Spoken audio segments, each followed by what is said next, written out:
સમગ્ર શિક્ષા દીવ દ્વારા ડિસ્ટ્રિક્ટ લેવલ બેન્ડ કોમ્પિટિશનનું આયોજન કરવામાં આવ્યું હતું.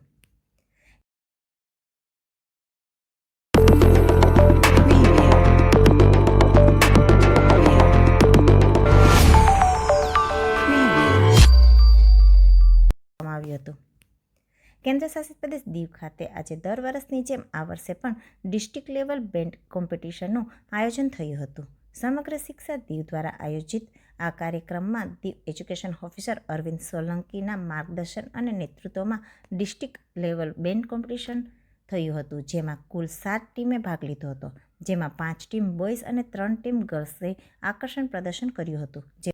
જેમાં પ્રથમ ગર્લ્સમાં GHSS વણાકબારા, દ્વિતીય NMHS દીવ અને તૃતીય સ્થાન GHSS ઘોઘલા વિજેતા બની હતી અને બોયઝમાં પ્રથમ સ્થાન GHSS દીવ, દ્વિતીય GHSS બોયઝ વણાકબારા અને તૃતીય સ્થાન પર જેઠીબાઈ ઇંગ્લિશ મીડિયમ સ્કૂલ ઘોઘલા વિજેતા બની હતી, જેમને ટ્રોફી એનાયત કરી પ્રોત્સાહિત કરવામાં આવ્યા હતા.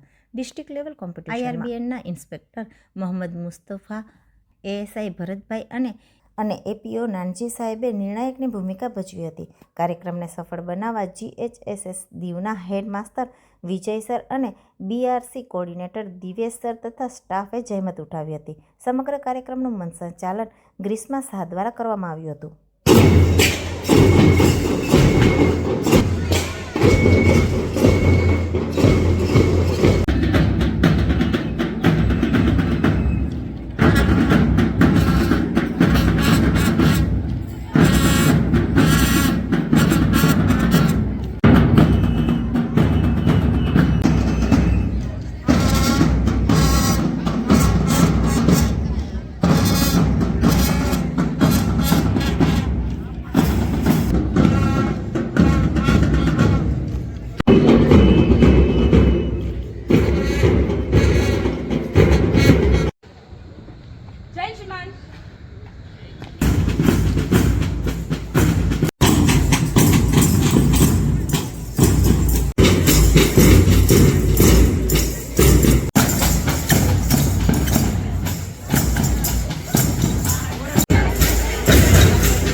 કોઈ બાકી ના હોય ને તો પછી મારે જવા દે.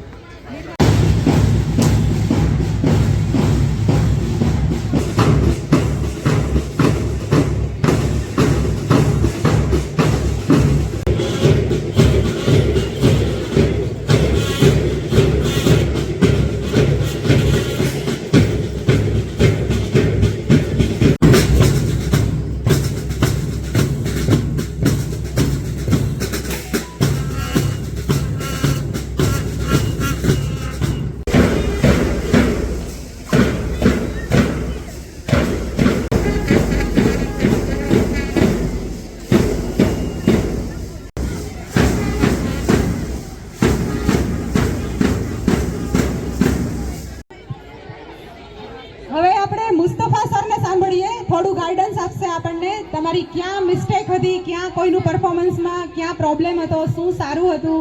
તો નેક્સ્ટ ટાઈમ તમને આમના ગાઈડ ટીચર કોણ છે? પ્લીઝ આવો.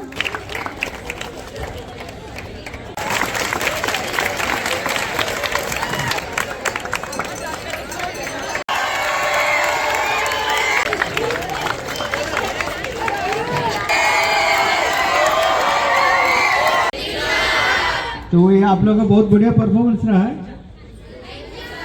एकदम मस्त.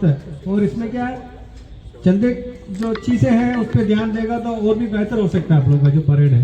आदमी पूरा लगाने से नहीं होता, पूरा टोटल जो टीम है वो टीम पूरे में एक ही स्पिरिट होना चाहिए कि भाई हम फर्स्ट में आ जाएं और हमारा परफॉर्मेंस अच्छा रहे. एक आदमी ढीला होगा तो वो दिखाई देता है यहाँ पे. तो इसमें तकरीबन सब आप लोग बहुत अच्छा परफॉर्मेंस किया है.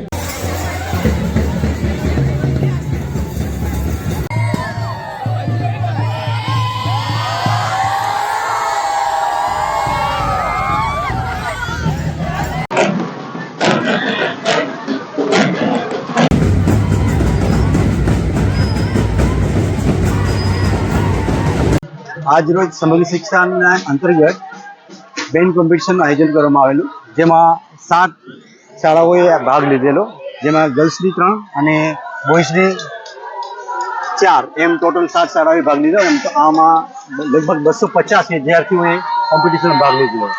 આ સ્પર્ધામાં government higher secondary school Diu first number પર આવેલી, જે બોયઝમાં આવેલી, અને government higher secondary school girls Vanakbara જે ગર્લ્સમાં ફર્સ્ટ નંબર આવી. આ બંને ટીમ જે છે એ યુટી લેવલ કોમ્પિટિશનમાં ડિસેમ્બરના પહેલા વીકની અંદર આ કોમ્પિટિશન થવાની છે અને તેમાં ભાગ લેશે. આ કોમ્પિટિશન ભારત સરકાર દ્વારા દર વર્ષે આયોજન કરવામાં આવે છે. આ કોમ્પિટિશનમાં પહેલાં ડિસ્ટ્રિક્ટ લેવલ કોમ્પિટિશન થાય છે, એ પછી યુટી લેવલ કોમ્પિટિશન, અને પછી ઝોનલ લેવલ, અને છેલ્લે રાષ્ટ્રીય લેવલની કોમ્પિટિશન થતી હોય છે. આમ બાળકોને ડિસ્ટ્રિક્ટ લેવલ, યુટી લેવલ કે સ્ટેટ લેવલ, ઝોનલ લેવલ અને નેશનલ લેવલ સુધી પોતાનું પરફોર્મન્સ કરવાનો ચાન્સ મળે છે.